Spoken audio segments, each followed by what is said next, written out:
So have you heard of the Scofield Bible conspiracy floating around the internet, propagated by people like Tucker Carlson and Candace Owens lately? Well, in this video, that conspiracy is debunked. Watch this. So there's been this conspiracy theory flying all over the internet, which basically says that John Scofield, the guy who put together the Scofield Bible in the early 1900s, was funded by the Rothschilds, which are these evil Jewish bankers.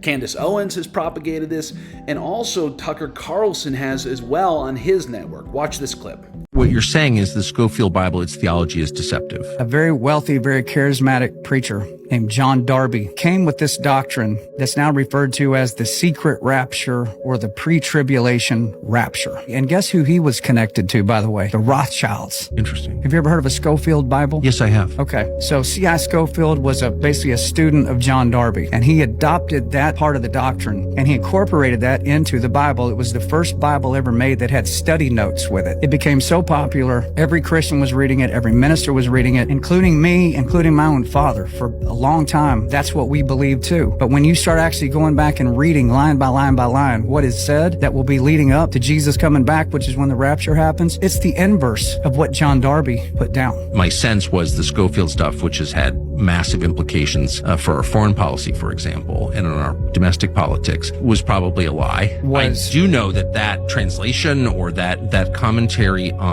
the Bible has had massive effects on our politics that have been very, very negative and resulted in the deaths of a lot of people. So of course, the internet is doing what the internet does and just running with these unsubstantiated claims. But check out this clip where this scholar actually did the research on this subject and found zero evidence, zero source material on this conspiracy. Watch this. What I did find by going back to the original sources, there's a guy, Gabeline, who actually was a contemporary of Scofield, who actually wrote a history of the Scofield Reference Bible. Okay, so he's got some good things to say. So he actually talks about the funding of the Scofield Reference Bible. So this is a source from the time of Scofield, and he's talking about the funding of it, and he lists 4 individuals that are involved with this. Okay, so he lists Alwyn Ball Jr. of New York. He lists John T. Perry of Chicago, John Boos of St. Louis, and Francis E. Fitch of New York. Okay, so those are the 4 individuals that I was able to find in researching high and low for all of this. And, you know, best I can tell, I've tried to research as much as possible. Nothing Jewish about them. Their names are definitely not Jewish, that's for sure. Yeah, there doesn't seem to be any Jewish ancestry in those names whatsoever. Nothing that I could find about them was Jewish. But according to multiple sources, the 2 individuals most prominent in funding the Scofield Bible were Perry and Ball. Okay, those are the two men, Alwyn Ball of New York and Perry of Chicago.